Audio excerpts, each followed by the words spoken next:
Well, hello and welcome to the Leverage3 podcast. This is a place where high performers bring you 3 tactics that you can leverage today to impact your business and life. I'm Craig Shoemaker, and today's guest is Logan Storti. Logan teaches how to create high converting landing pages and to write appetizing copy, all toward the goal of increasing conversion, sales, and smiles for 13 plus different industries. Logan, welcome to the show. Thanks. I appreciate you having me on. I'm excited to talk about everything landing page related today. Absolutely. Well, and that's how I found you. It was funny because I was thinking, all right, I need to build a better page for the podcast. I want to learn from the best when it comes to landing pages. And here's your entire profile that's like tailor-made for landing pages. Yeah. It's taken about 2 years to get to that point, but now a lot of people, that's how they find me. It's more of just like, oh, I kind of need this now. Like, oh, look at this guy. Right. That's so cool. So for the uninitiated, like, what's the difference between a landing page and a website's homepage or an order page?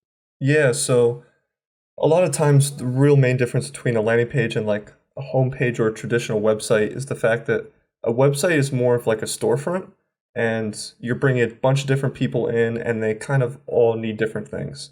So you need to show a bunch of different products, a bunch of different offers, a little bit of information about yourself that maybe you wouldn't do on a landing page, because a landing page really just has one focus, and to have that page, it's targeted towards one specific kind of person, and there's only one offer on it. That's what it should be anyway. The best landing pages only have one offer on them. So having that more focused energy and like all pointing towards the bottom of the page where there's different calls to action and whatnot, where a website's more of like, check out our social links, check out what our company's about, and a whole variety of things. Okay. So the main difference really is just the focus on it. So I think that kind of leads me towards one of the confusions I've had about landing pages as I've seen people talk about it on Twitter and online. And that is, you're tailor making this for one specific person, right? Yeah. But oftentimes a product is meant for more than one person. Yeah. So, I mean, the copywriting rule is you write to one, you address many. Right. And I think to an extent that's a good way of thinking about it. But for example, the landing page course that I'm literally working on it right now. Like, people could use that from a variety of different backgrounds. Maybe they want to land their own clients. Maybe they want to fix up their current pages. So I'm speaking to someone that wants to increase their conversions, but the background that person comes from and the reason they would need that kind of stems from a variety of different things. So okay, you are speaking to one main benefit, and really to a bunch of different possible backgrounds. But at the end of the day, you're going to get each of them that same result. And the best way to portray that throughout your page is to only talk about that main result. And then the people that need that result are going to come see your page, be interested by it, and then go try and find some action to take on your offer. Building a business is tough, and even tougher when you do it alone. So why not use proven systems to help grow your business and focus your message? Now, Dan Coe is the creator's creator. His system, found in the 2-Hour Writer, helps you cultivate your best ideas, and the Modern Mastery community is there to challenge and support your growth every step of the way. I'm there, and you should be too. So go to leverage3podcast.com/co, that's KOE, and let's get you going. Okay. So when you're building out this profile, you have this result that you're working towards. How far do you flesh it out? Like, is it like building a full-on persona, or do you just have that one concept in mind and you just hammer every single part about that page against it? Yeah, so to an extent, you do want to build out some level of, I mean, there's people like Russell Brunson, who he has an ideal client like worksheet in all of his ClickFunnels training. And it's like, what color shirt do they like wearing the most? Like, what's their favorite food? And it's very, very in depth. And to be honest, I don't think I've I think I did that on my first landing page or something. And then I realized this takes way too long, and I probably could have gotten the same idea just by like figuring out this, and that. Right. So to an extent, I want to be able to understand them and understand their pains and problems and their goals and desires. But to figure out what their favorite food is, maybe that's a fun joke to put in and make your page a little bit lighter. But at the end of the day, it's really not going to push somebody towards a sale much more. Gotcha. And obviously in some niches, it's much easier to figure out those things. Like my example always is like the fitness industry, like people wanting to lose weight. Like everybody knows kind of all the gimmicks and stuff that people talk about with that. And then even the basic promises and the reasons why people want to lose weight or the reasons why people want to put on muscle. So to a certain extent, you can kind of get a good idea just from knowing that audience. But other times it's about diving in and doing that research. Gotcha. Yeah. And so when it comes to research, what are you doing? Are you looking at forums? Are you talking to specific people? What does that look like? Yeah. So usually the projects I've been working on recently are a lot of warmer projects. So it's like I'm releasing a product to my audience, or I'm building a product for this group of people and I've kind of already come in contact with them. So it's much easier when you already have an audience, obviously, because you just can ask them, hey, what would you like to see? What kind of problems would this solve for you? But in the cases where you don't, it's about finding those people that you think would be your ideal customer and talking to them about your potential product, the direction you would take things, and then maybe how they perceive that direction and if that would like align with their goals and whatnot.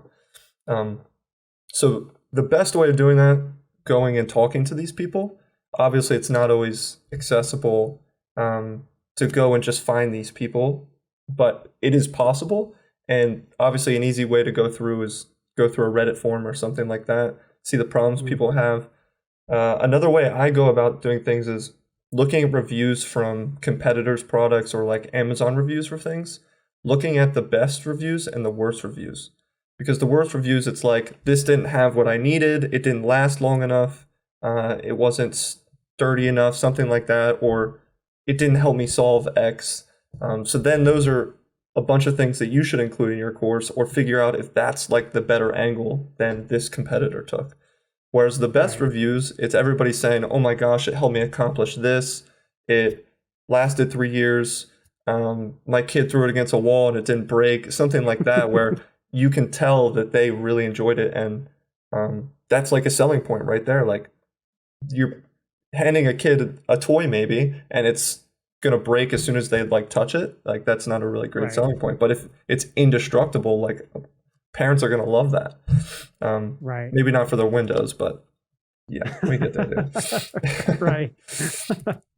So do you see there being like different types of categories of landing pages, or is it more about just the construct of what's in individual pages?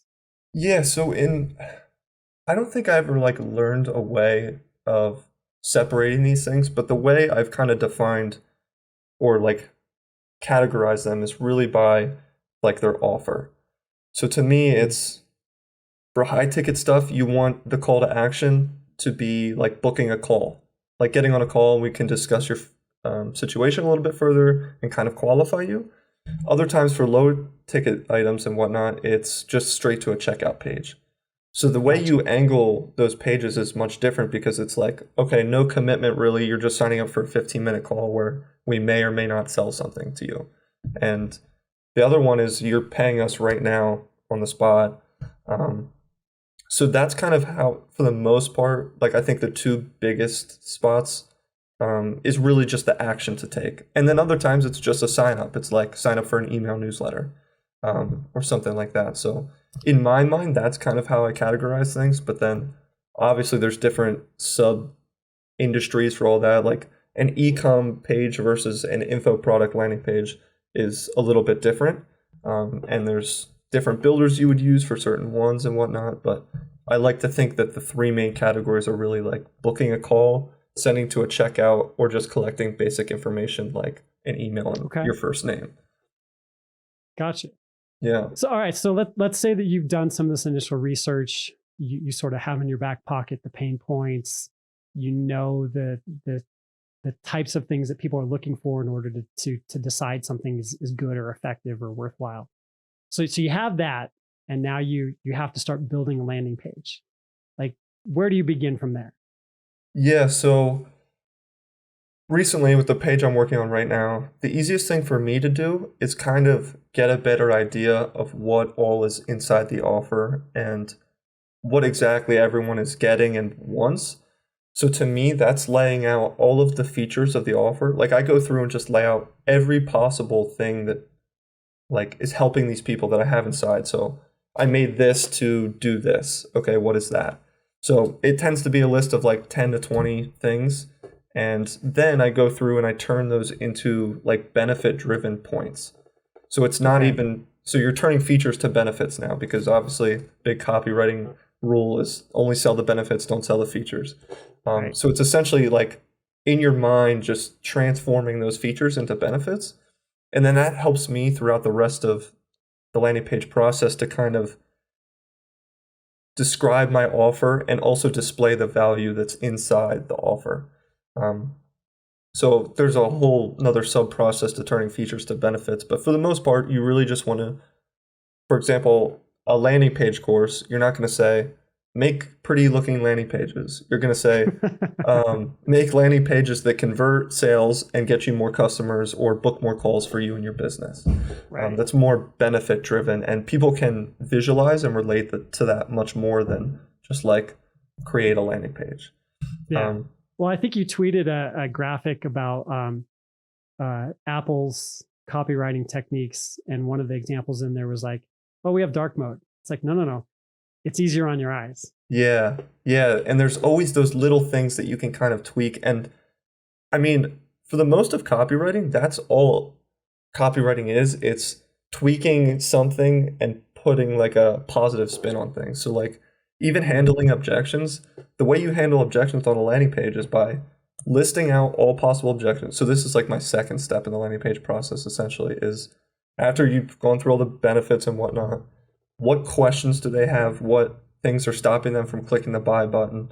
So I list all of that out, and then I pretty much answer that objection in 2 to 3 sentences, maybe a little bit more, maybe a little bit less sometimes, but it's a really great way to just like essentially insert that into your page and answer objections as people are having them going through your page. Right. So doing that dark mode stuff, it's like, here's my laptop. Like there's an Apple laptop, a Mac that has like this really crazy brightness feature and something. And maybe someone's wondering like, is this really bad for my eyes? And that's like an objection you could handle right there on the page. So right. Okay. There's caveats to everything. Like even if there's a benefit, there's probably some kind of objection towards that benefit, or if they're going to get value from it and whatnot. Yeah, because the different contexts in which it's applied, it can be looked at as a negative or a positive. Exactly. Yeah. So yeah. Is there an anatomy to a landing page? Because I'm like, we're talking about objections, right? So then the next thing my mind goes to is then risk reversal. So like, is there just a checklist, like every good landing page should just have X, Y, Z all the way down? So to an extent, like I said, like with a sign up page or something, sign up pages can be short enough where you don't even need to scroll. And in that case, you don't need like all of these crazy elements. But for the general landing page where you're selling something or you're trying to book a call, I would say there is like a list of things that kind of should always be on those pages. But really, I like have like a mini guide talking about like the 13 things you shouldn't have on your landing page, or that are messing up your landing page. And essentially, it's just like, it was 13 things that you should have on your page, but the angle of it is that if you don't have these things, or you're messing up how you have them on your page, then you're probably missing out on sales and calls and signups. So to an extent, there is some like a checklist, but at the same time, for example, like social proof, how you apply social proof is different to everybody you ask. Like you can ask someone and they're going to say, oh, just throw 5 stars on the page somewhere. And then another person's going to be like, you need 400 video testimonials. So there is like a happy medium there that there's not just like a perfect formula, and for different products you require different things. So Right. um, yeah, for the most part, I would say there are some things that do well on every landing page, but there isn't a model that I just pump out every time someone asks for a landing page, sadly. Sure. Yeah. Well, but I would imagine that with those three categories, that does help sort of lead you in a direction, right? So, like you're saying, if you just want an email address for a subscription, you're not going to have all those elements, but you'll have a strong lead, and you'll probably have a description of benefits for them and kind of stop there. Exactly. Yeah, and like Yeah. those sign up pages, they can be the best converting ones I've seen are very, very simple and don't scroll. Like you can't scroll on the page because they're so short and sweet. Mm. Um, yeah, so it is a little bit different, but I mean, for all those pages, I have like a format that I kind of go by that tends to work pretty well. And then from That's there, awesome. it's always just about like the tweaking and stuff. So, what about the parts that make up all of these pieces? So, I'm thinking about like positive types of wording and phrases versus negative types of wording and phrases. Like, I know appealing to fear, appealing to the fear of missing out is a motivating factor. But I'm curious, like, do you want to kind of keep things all positive, or can you go either way? Yeah, so I think there is. So this also depends, I think, on your target audience as well. Like I know some brands and whatnot that essentially just yell at people on their landing pages, and there's others that are just like talking about kittens and stuff like that. So there's definitely a Right. difference there. But the positive direction, you always want to have a positive direction, but talking about the negative things like pain points and stuff, like part of that needs to be negative to show that the positive is so much more valuable. To create that Um, contrast. exactly. And I think in that aspect, a positive and negative is a good thing. And with urgency, I think also doing the same is important. Urgency, scarcity, like all that limited time spot stuff. Hey, we only have 10 limited spots, but it's because we want to work with 10 people to such an extent that we get them insane results. So there is Right. like, you can put that positive spin on things, and being able to justify that's really important. But I do think having that contrast is really important, and that's why, as long as you don't push it too much, you don't want to Yeah. make someone cry over your landing page. You know what I mean? So, Well, um, it's funny with the, we only have 10 spots thing. Like oftentimes I look at that and I'm like, you've got 20. Like you yeah, could fit as many people as you want in there. Like you're creating artificial scarcity. But I think what you keyed in on is key. It's like, but if the intent really is like, I don't want to just sell courses. I want to have students succeed and have the outcome of that be something significant. Then it becomes very real and hopefully something that you can express in a palatable way through your copy. exactly. Yeah, and I think showing that side of things is much more personal, and like being vulnerable and more personal on these landing pages is important, and it's something like a lot of big brands aren't doing, but it's something they're kind of shifting to now. But being able to show that you're actually there to help, and maybe that is the reason for your scarcity, I think goes a long way. That's cool. Yeah. What about the visual aspects? Another one of your tweets that you put, I think was the actual hex code color of Amazon's call to action button. Yeah. FF9900. Oh, he's got it memorized. Nice. Yeah, so I mean that's just like CTA colors, or like the button colors and whatnot, is a big thing, because if people don't know how to buy, they're not going to buy. So making those buttons and whatnot stand out is really important. And for the most part, I feel like a lot of companies have blue, like brand colors. So then the opposite of that blue is that bright orange that a lot of people Right. use. Um, but yeah, so there's a rumor going around that that's the best converting color, unless your whole page is orange. But Right. that's the best converting color because everyone sees Amazon everywhere and whatnot. But I think color in general, to me, I've not had any design experience. I started out as a copywriter and then realized that the copy I was writing for these people's landing pages, like their landing pages were crap. So I was like, oh, I can do a better job than that. Right. So my background isn't in the design and the color aspect. So for me, it's more of just like about a flow of color and without being too disrupting. So a lot of times my go-to landing page colors are white and off-white, which is just F7, F7, F7, and it is barely off-white, but it's just enough difference, like back-to-back sections, you can tell that's different. And then like their brand color, which is usually blue, maybe like a light orange, something like that. But those are, I mean, then that's the only 3 colors I use on the entire page, besides like whatever pictures and whatnot they have. But yeah, that CTA color is important because if it's not standing out, people get confused. And even this one demographic, I have a client that has an older demographic. I think the average age of people that he purchases products is like 55 or 60 or something like that, which isn't old. But I mean, those people didn't grow up with the internet and whatnot, so everything they see on the computer is kind of like, can be like really crazy to even like a 70-year-old that's purchasing something. So we found that a lot of times they were clicking on the pictures and the pictures didn't do anything, but they were clicking on the pictures. So we had the pictures linked to the checkout, and then we saw more sales. That's awesome. Yeah, it's kind of just like, I mean, there's like little hidden things here and there, but for the most part, as long as your buttons stand out, people are going to find them and purchase and whatnot. But yeah, that was just... Yeah, the call to action button makes like it being bright and obvious and big makes a lot of sense. Does the lead color, does that matter at all, or is like the headline color? The headline, yeah. I would say for the most part, no. I think so on some sales and stuff that we'll do, we'll have like a top header that's above the like headline and main hero section, we'll call it.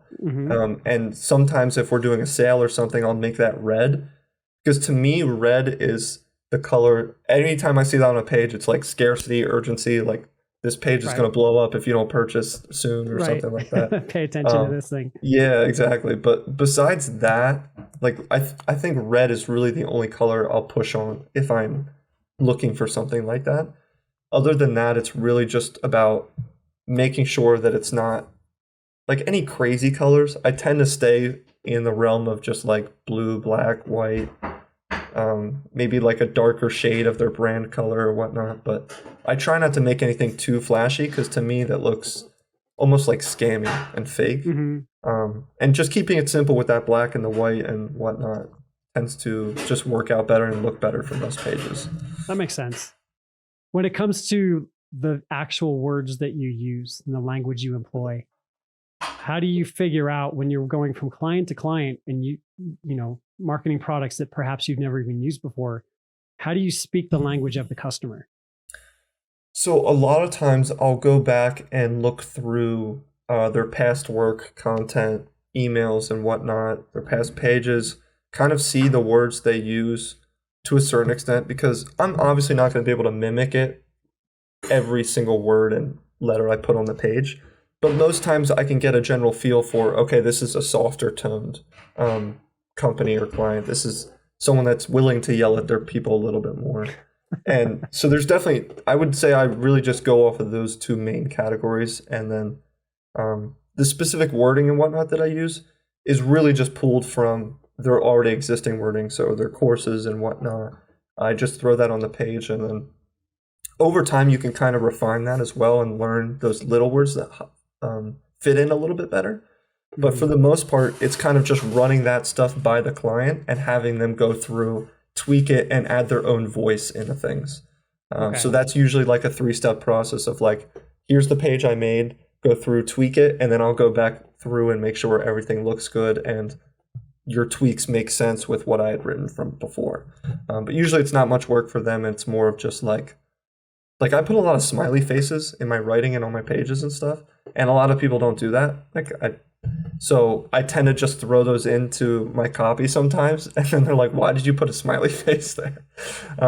So sometimes I kind of shine through with my own voice, so it's easier to tone that back on their side of things. Right. Yeah. If they don't feel like that fits their brand type of a thing. Exactly. Yeah. And even sometimes when I'm pushing a little bit too hard and their client base is more laid back and doesn't need to be sold to very harshly or with too many countdown timers and stuff like that. So there's definitely a fine line, but between the two of you or multiple of you, you can find that balance and serve the customers better.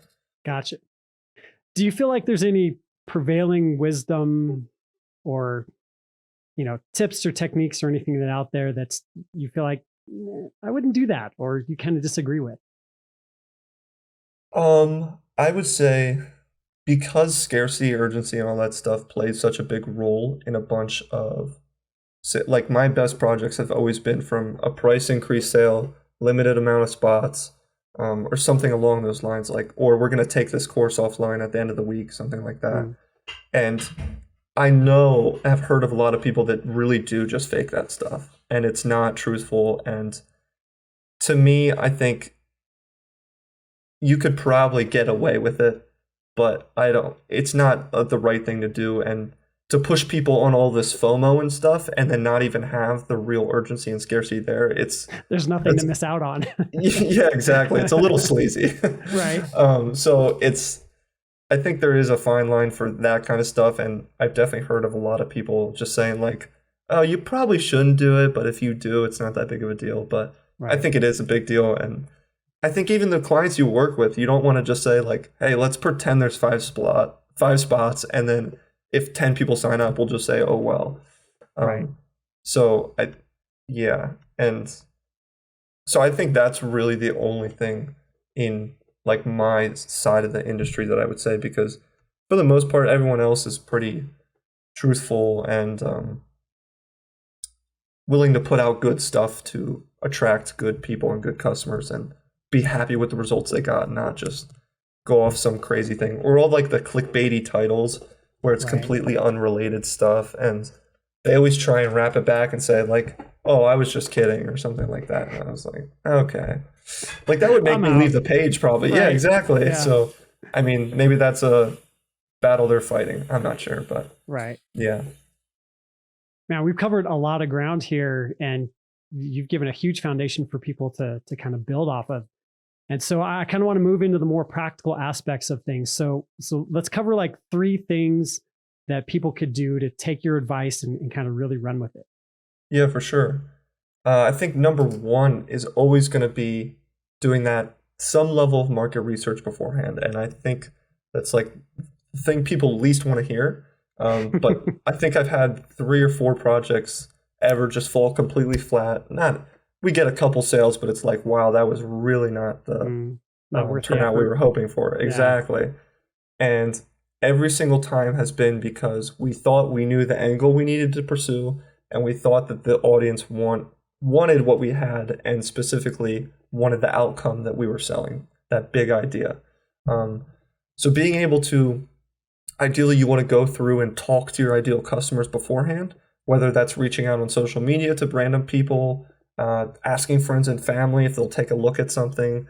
And obviously you want to try and contact someone that's in your ideal customer range. But getting those eyes on it, and being able to ask them questions about like, okay, what problems are you currently facing? What would you like to solve? What would solving those problems do? Kind of getting through that transformation with them and figuring out what their point A is and where their point B is will allow you to market your product in a way that's really effective. So sometimes, I mean, that is just going through forums and reviews on sites and seeing what the majority is, like the goals that people wanted and the things that didn't work out and where they came from. Like a lot of people share their stories in reviews and whatnot. And it's like, oh, I started out, my kid was crying nonstop, and now I have this pacifier that literally works 24/7, something like that. Like a mom would snatch that up in a second. Absolutely. So, I know some dads too. Exactly. Like, oh my goodness. So I think there's always a market for it if you can find that specific avenue to take with your product and offer. So number 1 is always going to be figuring out exactly what they want, that point A that they're at right now and the point B that they want to be. Number 2 that kind of goes along with that is handling objections on your landing page. There's going to be a base set of like 5 questions that a lot of people are always going to have, and then there's going to be a couple specific questions to your specific offer that people are probably asking and thinking about in their head as they're reading through your page. So my advice to you would be, my advice to anybody, is to go through and, like I said, talk to those people. And then once you are talking to them, you can kind of pull out some objections that they're having or questions that they have. And all you have to do to address those on the landing page is spend a couple of sentences talking about the reverse of that, the benefit, like, how much does this cost? Oh, well, big agencies would charge you $2,000, $3,000, but because we've packaged it up and figured out a way to sell it many times over, we're only going to charge $37 today or something like that. So, I mean, then you're handling an objection, and also the other side of that is like throwing stones at the other companies and whatnot, your competitors, showing that you have a much better offer. Differentiating in that way. Exactly. And the best way, after you've kind of gotten some people through the pipeline a little bit, is asking the people that have already bought, what did they like maybe hesitate on, and what made them end up purchasing in the end. And being able to speak on those points more on your landing page is always going to help people connect more, and more people are going to end up converting. Right.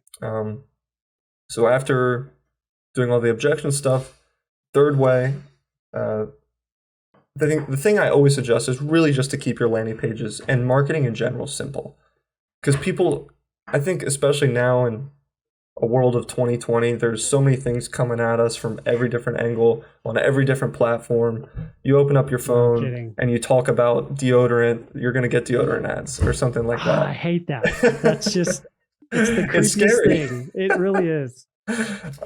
So I think being able to be really simple with your marketing, it stands out in itself, and having your landing page be really, really simple and straight to the point. You don't need to hire 5 designers to figure out how to sell your pacifier to a mom. Like, you just have to speak to the points that are really going to connect home with her and help her out. So I think it is, keeping things simple stands out, and it's obviously much easier on your part to not have to try and take a design course or hire a designer and whatnot. And best pages I've had haven't been scrollable. Obviously, it's just a sign up for a free thing, so it's not like there's much friction there. But those pages can convert 80-90% to the right audience. So simple sells, and it always does. Awesome. I love that. Simple sells. Yeah, that's my tagline now. I'll put it on Twitter. That's right. So you have like a course coming out, right? If people want to know more about you and kind of follow up with this, where would they go? Yeah, so I've been posting pretty much every day on Twitter. My username is @LoftedLearning. So I'm always going to be around there, that you can find out more information. I have a bunch of free guides on like mistakes for landing pages and a whole bunch of other stuff. And then, starting December 1st, I think, is when the actual landing page course is going to come out. But we'll have some special stuff leading up to that that's going to get people excited about things. So awesome. But yeah, that's Twitter's the place to be. Cool. I'm going to have to check out the landing page for the landing page course and find out what I can learn from I'm actually recording, I'm doing a little behind the scenes of it, so then people that purchase the course can see my thinking for building out the page and stuff. Because as I'm doing it, I was like, why am I not recording this? Right? That makes perfect sense. That's so awesome. Hey, thanks so much for being a part of the show today. Now, the worst thing we can do is let all this wisdom pass us by and not act on it. There's so much more to the show, but you'd be missing out if you don't subscribe to the newsletter. This is where you start to leverage these tactics that you've heard in the show in a very real way. So go to leverage3podcast.com and you can join right there on the homepage. Also, please feel free to reach out to me on Twitter, where I'm at Craig Shoemaker. I'd love to hear from you. I hope you have a great day. Find someone to love, find someone to forgive, and find someone to encourage today. Thanks again, and I'll see you here again soon on the Leverage3 podcast.